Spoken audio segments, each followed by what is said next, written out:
Minnesota at Chicago. I'm so excited to talk about this one.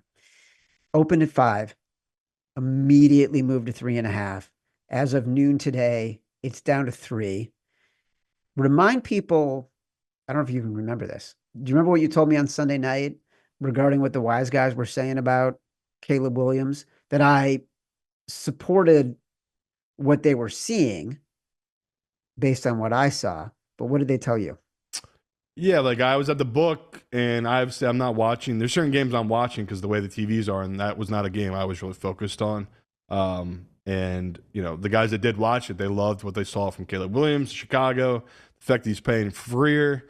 And we talked Sunday night. I just was like, okay, if guys I respect, who I know are going to put down decent money on this team, are going to move this number, it's going to keep moving, and that's what we've seen, right? We joked Sunday night, or I didn't joke, but I said grab the 3.5 because this is going to get the 3. Was going to probably make it my Simon Says if I still could get 3.5 at Bet365, but that's gone. There are some books out there you can get it, but Not yeah, a this lot, though. is It's getting painted pretty quickly. yeah. It just feels like, again, there's the couple games we're going to talk this week. It's a very pros versus Joes week, and this is another one of the games. Just like Carolina, this is all professional money right now on this side, where it's all public money coming in heavy on Minnesota. So yeah, this is a game where I want that 3.5, though, Chad. You get where I'm coming from here with this matchup? It's like I kind of want that 3.5 just because it is a divisional game. Yeah, I guess what I'm thinking about the Bear, I completely agree with you. I just, why is what professional bettors saying they saw with Caleb Williams in this game?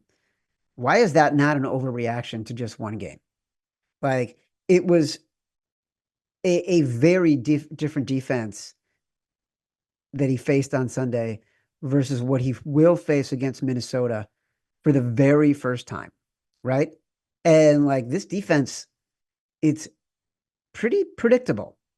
They've gotten lit up by quarterbacks who can handle pressure, Matthew Stafford, Jared Goff, and they've dominated the quarterbacks who can't, Joe Flacco, Mac Jones, Will Levis. What is Caleb Williams in this scenario, right? Is he more Flacco? Is he more Levis? Or is he more Stafford and Goff? Like, I don't get from one game a sample size in which he still completed fewer than 75% of his passes and no touchdowns.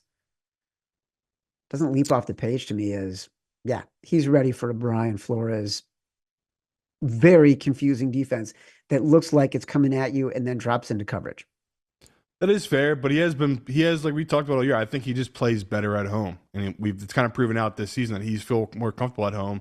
The offense runs better at home, and in this matchup, I think the books are agreeing with everything you just said, but it's both sides. Like they think Sam Darnold's going to struggle in this matchup as well against this Bears defense. I mean, this opened at 41. It's already down to 39.5 at most books, this total. So the professionals love the Bears and they love the under, and I kind of agree with them. Like this matchup to me for this Bears team, we've been talking about this Vikings team all season. They've been winning on defense. The Bears, for the most part, we can agree, they've been winning on defense this year too. Oh, yeah. Like the offense, the games they show up, that's the games they've won because for the most part, their defenses have kept them in every game and every time they've played. So, yeah, this defense, I think, could give problems to the Vikings offense, but it's also like, I totally get where you're coming from. Like, now that we're talking about Brian Flores versus Caleb Williams, it's not ideal. Like, this guy is going to give so many exotic blitz looks. It's going to really throw his head for a loop. But we just saw it last week where it's like they tried blitzing, they tried to give him crazy looks, and they really had nice counters to all of that. Like, they were doing quick passes for him, which is what he's comfortable with. Like, he has really good receivers one-on-one, right? Even Adunze was winning one-on-one, not even Keenan Allen. He was.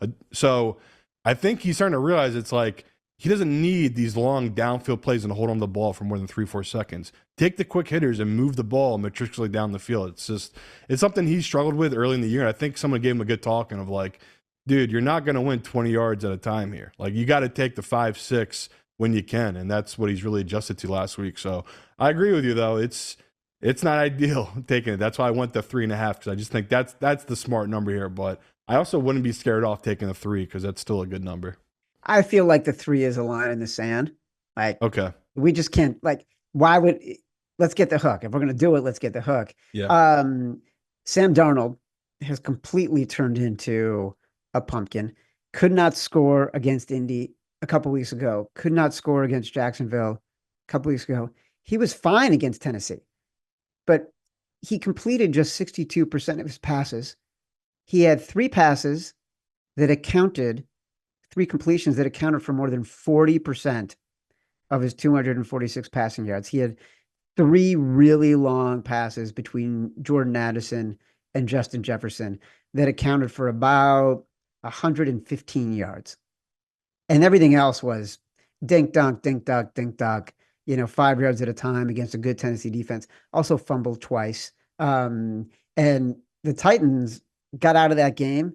We talk about the luck rankings all the time. Titans have been unlucky. Like they've had a couple plays and penalties on touchdowns and on interceptions and on fumbles that they recovered that were then called back. Not a great look. Let me give you for the Vikings and Sam Darnold. One stat that is flying around on the Chicago Friends text chain. Shout out to my lifelong friend, Andy Goodman, for sending it. The Bears on Sunday had a 71% chance to win. In the past 3 seasons, under Matt Eberflus, they've had 5 different games in which they had a 90% chance of winning.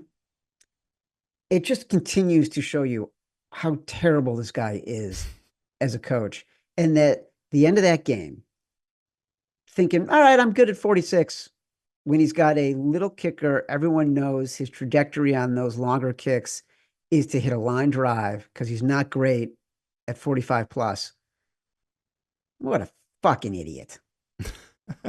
Honest No, to but he's going to God. make someone happy being a DC. I think he's a good defensive coach. You're right. Like some guys, they just can't do both, and he cannot do both. He just does not make the smart decision, especially when the pressure is turned way up.